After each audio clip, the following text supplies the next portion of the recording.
ሰላም እንዴት ናችሁ የቻናሌ ውድ ቤተሰቦች?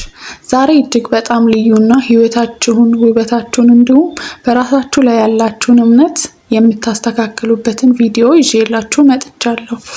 ግሎው አፕ ማድረግ ወይም ራስን መለወጥ ስንል ብዙዎቻችን ወደ አይምሮአችን የሚመጣው ውድ የሆኑ ሜካፖችን መቀባት ወይም ውድ የውበት ሳሎን መሄድ ሊሆን ይችላል።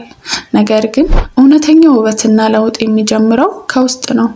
ቆዳችን እንዲያበራ፣ ፀጉራችን እንዲፋፋ፣ የአካል ብቃታችን እንዲስተካከልና በራስ የመተማመን ስሜታችን ከፍ እንዲል የምንፈልግ ከሆነ 30 ቀናት ብቻ በቂ ናቸው። አዎ በትክክል በአንድ ወር ውስጥ ራሳችሁን ፍጹም ሌላ ሰው ማድረግ ትችላላችሁ።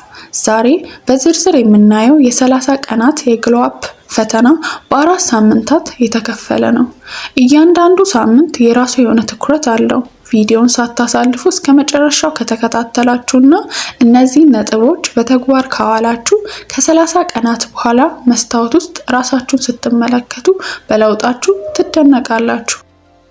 እዚህ ቻናል አዲስ ከሆናችሁ አሁኑኑ ሰብስክራይብ በማድረግ የውበት ጉዟችንን ተቀላቀሉ። ቪዲዮን ላይክ በማድረግ ደግሞ ለብዙ እህቶች እንዲደርስ አድርጉ። ዝግጁ ከሆናችሁ ወደ መጀመሪያው ሳምንት እንለፍ። ሳምንት 1 የውስጥ አካልን ማጽዳትና የውሃ አብዮት። የመጀመሪያው ሳምንት ትኩረታችን የውስጥ ውበት ወይም ኢንተርናል ግሎ ላይ ነው። ውስጣችን ሳይጸዳ እና ሳይስተካከል ውጫችን እንዲያምር ማድረግ አንችልም። በዚህ ሳምንት ቢያንስ በቀን ከ8 እስከ 10 ብርጭቆ ወይም ከ2 ሊትር በላይ ውሃ ለመጠጣት ራሳችሁን አስገድዱ። ውሃ ሰውነታችን ውስጥ ያሉ መርዞችን አጥቦ ያስወግዳል። ቆዳችሁ ድርቅ ያለና የሚሰነጣጠቅ ከሆነ ዋናው ችግር የውሃ እጥረት ነው። ጠዋት እንደተነሳችሁ ለብ ባለ ውሃ ውስጥ ግማሽ ሎሚ ጨምቃችሁ ጠጡ። ይህ የምግብ መፈጨትን ያፋጥናል፣ ቆዳችሁ ወዲያውኑ ንቁ ያደርጋል። ሁለተኛው የስኳርና የቅባት መጠንን መቀነስ። በዚህ ሳምንት ጣፋጭ ነገሮችን፣ ኬኮችና ለስላሳ መጠጦችን ወይም በጣም በዘይት የተጠበሱ ምግቦችን በከፍተኛ ሁኔታ ቀንሱ። ስኳር በቆዳችን ውስጥ ያለውን ኮላጂን ስለሚሰብር ፊታችን ላይ ብጉር እንዲወጣና ቆዳችን እንዲጨማደድ ያደርጋል። በምትኩ ትኩስ ፍራፍሬዎችን፣ ሙዝ፣ ብርቱካንና አትክልቶችን በብዛት ተመገቡ። ሶስተኛ የእንቅልፍ ስርዓትን ማስተካከል። ማታ አርፍዶ መተኛት ለውበት ትልቅ ጠላት ነው። በዚህ ሳምንት ማታ ከምሽቱ 4 ሰዓት ወይም 5 ሰዓት በፊት ለመተኛት ወስኑ። ቢያንስ በቀን ውስጥ ለ8 ሰዓት ተኙ። በምንተኛበት ጊዜ ሰውነታችን ሜላቶኒን የተባለ ሆርሞን ያመነጫል። ይህ ሆርሞን የተጎዳ የቆዳ ሴሎችን የሚጠግን ተፈጥሯዊ የውበት ፈውስ ነው። ሳምንት 2 የፊት ቆዳን ማጽዳት። ወደ ሁለተኛው ሳምንት ስንሻገር ውስጣችን መጥራት ይጀምራል። አሁን ደግሞ ትኩረታችን በፊት ቆዳችን ላይ እናደርጋለን። ውድ የሆኑ የኮስሞቲክስ እቃዎችን መግዛት አያስፈልጋችሁም። ቤት ውስጥ ባሉ ቀላል ነገሮች ፊታችሁን እንደ መስታወት ማብራት ትችላላችሁ። አንደኛው የ60 ሰከንድ የፊት መታጠብ ህግ። ብዙዎቻችን ፊታችንን ሳሙና ቀብተን በ5 ሰከንድ ውስጥ እንታጠበዋለን። ይሄ ስህተት ነው። ሳሙናውን ወይም የፊት ማጽጃ ክሊንዘር ፊታችሁ ላይ በመቀባት ለ60 ሰከንድ ፊታችሁን በጣቶቻችሁ በቀስታ እሹት። ይህም በቆዳችሁ ቀዳዳዎች ውስጥ የተደበቁ አቧራና ዘይት ሙሉ በሙሉ እንዲወጣ ያደርገዋል። ሁለተኛ የቤት ውስጥ ተፈጥሯዊ ማስክ። በሳምንት 2 ጊዜ ይህንን ድንቅ ማስክ ተጠቀሙ። አዘገጃጀቱ 1 የሾርባ ማንኪያ እርጎ፣ ግማሽ የሻይ ማንኪያ እርድና 1 የሻይ ማንኪያ ማርን በደንብ ማዋሃድ። ይህንን ፊታችሁ ላይ ተቀብታችሁ ለ15 ደቂቃ አቆዩት።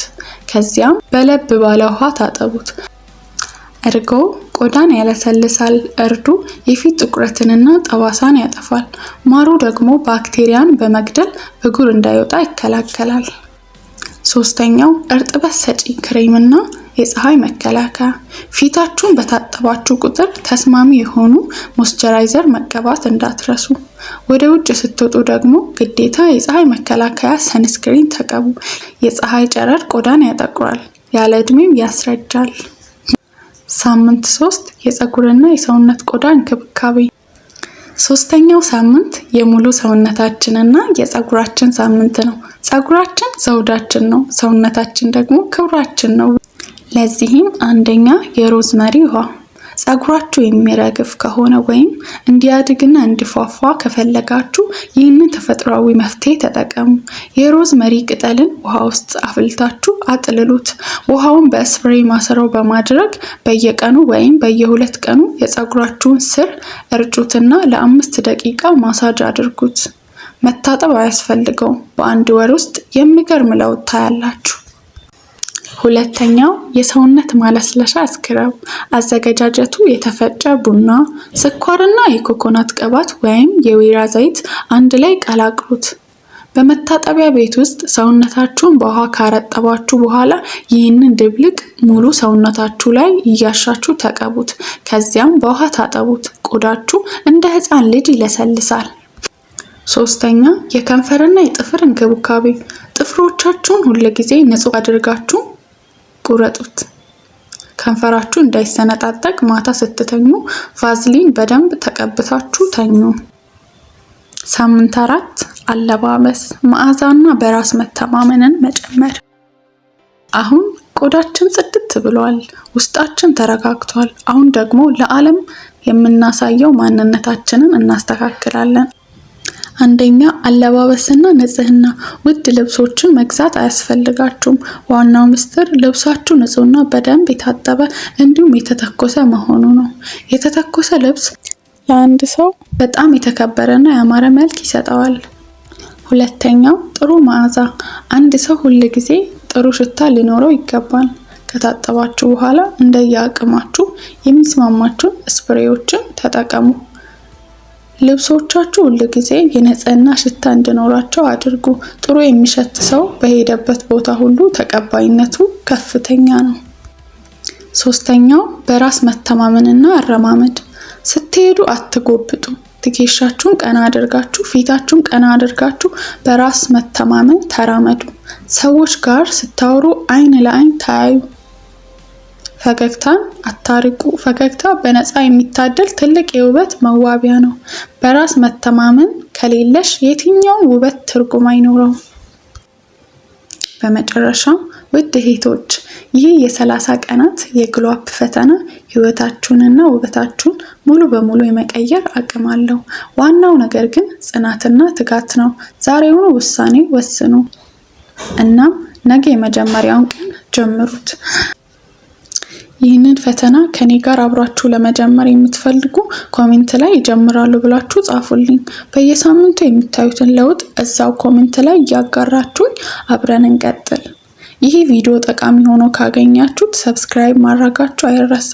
በሚቀጥለው ቪዲዮ ደግሞ ይበልጥ ጠቃሚ መረጃዎችን ይዤላችሁ እመጣለሁ። እስከዛው መልካም ቆይታ